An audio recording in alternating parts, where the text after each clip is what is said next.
Hello student, today I will start a new chapter, that is probability. Now this video is for class 11 and class 12 both, because class 12 I know that you have already forgot the concept of probability, so I will start from the beginning and please follow the videos properly. So first, what is probability? Probability is just one chance of occurring some event. So if I will take some examples on that, suppose the first one I have written here that it is likely to rain today. Now likely, this one means I am emphasizing on some chances of raining today. Second one, the student has a fair chances of passing in the examination. Now fair chances, this one also kind of same thing, means I am telling that there is a fair chance, means that if I will take that pass and fail, then the percentage that he will pass in the examination, that is greater than fail. Third one, it is almost impossible that the train will reach in time. So here almost impossible. Here also I am telling about some chances. But all of these are in language. What is the chance? That one I am not telling here. So here, what is the chance? Means if it is 30%, 40%, 50%, what?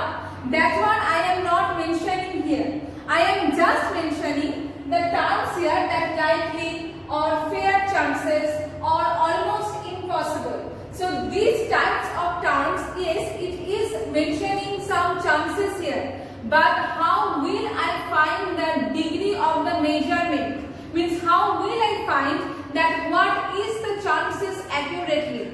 That one I am not telling here. So probability is for measuring that degree of chances. Means what is the chance? If it is 50% or 80%, whatever. So if I will measure the degree of the chances in some mathematical formula or mathematically, that is called probability. So probability is actually the chance of happening. Try to emphasize on these terms. Chance of happening, that one is called probability. Now I will say something. Suppose if I will tell you that a coin is tossed. Okay, so whenever a coin will be tossed, how many outcomes are there? You know that there should be head and tail. Now suppose the coin, that one I have taken, that one is unbiased. U-N-B-I-A-S-E-D. Unbiased means I don't know that if it will be head or if it will be tail. If the coin is biased, that means that one is used already for so many times. So after using, suppose if I have just taken one specific coin and I have tossed that one for several times. So after that, that will be not unbiased. Why? Because if you will observe in real life that if you will use a specific coin for several times, either head or tail, that will be coming for multiple times. Suppose if you will use a coin for 1 month, then you can observe that suppose head is coming frequently. So here I can say that it is biased coin, because we know that if head is coming frequently, that means the chance of head is greater than the chance of tail. So this one is called biased coin. But unbiased means a new coin. Suppose you are taking a new coin and you don't know that which one is coming frequently. That one is called unbiased coin. Also you can say unbiased die, whatever. Unbiased means no partiality is there and we don't know that which one, means which outcome will be coming frequently. That one is unbiased. And biased means you know that which one is coming frequently. Means if a coin is tossed, suppose you know that head is coming frequently. So at that time that experiment will be biased. because you know already that the chances of head is more than the chance of tail. So this one is unbiased and biased.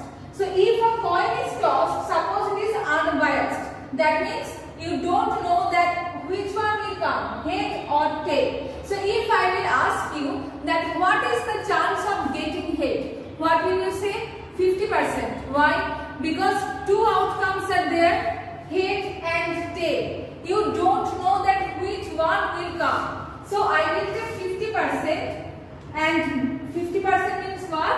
Half, 1 by 2. And if I will take this one mathematically, that from where 1 by 2 comes, then I will take that how many total outcomes are there if a coin is tossed? 2, head and tail. No more outcome is there. So that's why I will write 2 here.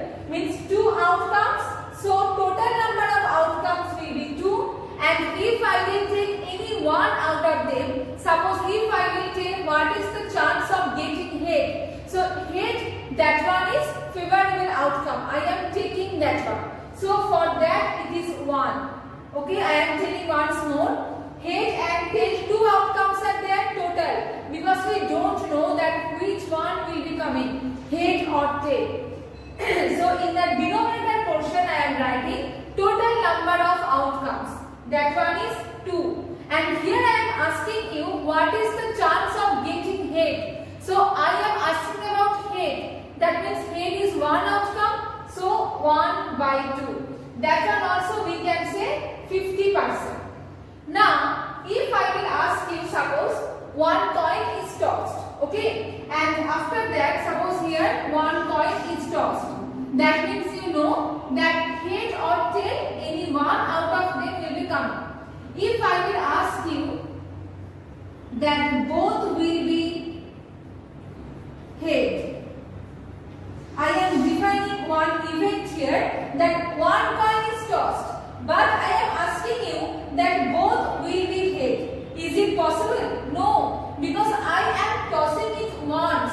So in once means at one trial, how can you get both? That means this one is impossible. So it is called impossible event.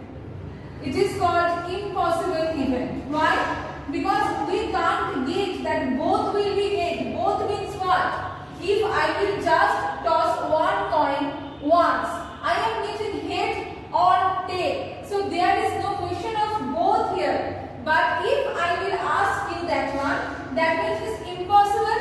So impossible event. What is the chance of getting that? 0. Means if I will ask you what is the probability of getting both will be head. Since that one is impossible event, the probability or the chance will be 0. Okay. Now the next one. If I will ask you that what is the chance of getting head or tail, you will take 50% or half. If I will ask you one more thing here, what is the chance of getting head or tail? Means you have to get head any one out of them. What is the chance of getting any one out of head or tail? That one is certain event, because obviously you will get any one out of head or tail. If you will just toss one coin, that means 2 outcomes are there, head and tail. No more outcome is there. So if you will just toss one coin, it is obvious that you will get one out of head or tail. So this one, if I will ask you any one out of head or tail, then the answer will be 100%. Why 100%? Because it is obvious that any one out of head or tail will come. No more option is there. So it is 100%. And this type of event is called, this is certain event. Certain means which one we can assure that yes, it will happen. I know that it will happen. It is called certain event or assured event. What is the chance or probability? 100%. And we know that 100% means what? 100 by 100, that means 1. So basically Here I have written three values: 0, half, 1. Now what is the significance of this? I want to say that the value of probability always lies from 0 to 1. Means the minimum value will be 0, maximum will be 1. Why? Suppose sometimes we used to say that what is the chance of getting what is the chance of your that some students will pass in the examination.